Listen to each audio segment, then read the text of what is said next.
বলেছেন এবং বলেছেন বলতে আপনি দেখতে পাচ্ছেন আপনাদের সামনে আমরা যেভাবে সাজিয়ে রেখেছি যে নিষিদ্ধ পলি ব্যাগ, যে আসলে এটা এত বেশি পরিমাণ এখানে আমি যদি আপনাদের কেজি হিসাবে একটা হিসাব দিই, এখানে আমার 6,575 কেজি। আর এটা মন হিসাবে যদি বলি 165 মন। আর আমরা যেটা মূল্য হিসাবে আমরা দেখেছি এটার আনুমানিক মূল্য হবে 10 লক্ষ আহ আহ 10 লক্ষ আর সরি 8,10,000 টাকার এর অনুমান একটা মূল্য।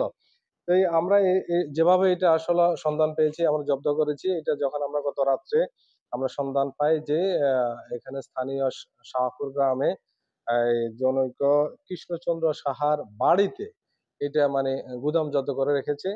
তখন আমার সাব ইন্সপেক্টর যে ফারুক এবং তানভীরকে পাঠানোর পরে তারা মোটামুটি নিশ্চিত নিশ্চিত হওয়ার পরে তখন আমাদের সেনাবাহিনী ছিল এখানে থানাতে, তা আমি ওনাদেরকে নিয়ে গেছি যে যাই আমরা ওই বাড়িটা কটন করছি, কটন করে যখন আমরা অভিযান চালাইছি, অভিযান চালানোর পর দেখা যাচ্ছে বিশাল গোডাউন, মানে পুরা বাড়ি কিন্তু একবারে পরিপূর্ণ হয়ে আছে পলিথিন। আমরা নিজেরা অবাক হয়ে গেছে দেখে। পরে আমরা এই এত রাত্রে আমরা লেবার সংগ্রহ করছি, তারপর 8-10 জন লেবার সংগ্রহ এবং 3টা ট্রাক সংগ্রহ করে সারা রাত্র কিন্তু আমরা এগুলা লোড আনলোড করে সকাল হয়ে গেছে আমাদের। এখন এই পরিমাণ আমরা গাঁজা যে যে যার দখল নিতে এবং যে ব্যবসায়ী তার নাম হলো কৃষ্ণচন্দ্র সাহা। ওনার সরি, হ্যাঁ এটা হলো বিভাগ আর কি নিষিদ্ধ। কৃষ্ণচন্দ্র সাহা, পিতা মৃত হইল রায়মন চন্দ্র সাহা, সাং হইল শাহপুর।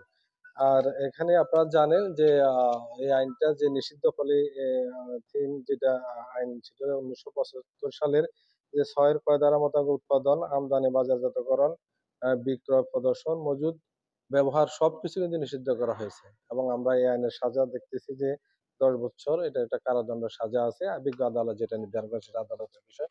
তো এখন আমরা এই পরিমাণ আহ আহ, নিষিদ্ধ পলিথিন উদ্ধার করেছি, এটা অবশ্যই এটা পরিবেশের জন্য একটা দূষণীয় এটা পরিবেশ আহ, নষ্ট করার জন্য এটা এই পলিব্যাগ কিন্তু যথেষ্ট। আপনারা দেখছেন পুরো দেশে কিন্তু এটার জন্য একটা একটা সোচ্চার যে পলিথিন যাতে নিষিদ্ধ নিষিদ্ধ কেন ব্যবহার করে মানুষ এসে এত পরিমাণ পলিথিন, দেখেন এগুলা যদি চলে যেত মানুষের হাতে কিন্তু এগুলা প্রত্যেকগুলা ব্যবহার হতো, মাটির উর্বরতা নষ্ট হইতো এবং এই যে খাল বিল পুকুর কিন্তু এই পলিথিনে ভরে যাচ্ছে, এটা যেটা আমরা দিচ্ছেন এটা আমার মতে এটা একটা বড় ধরনের কিন্তু একটা আমাদের সাফল্য জীবনে।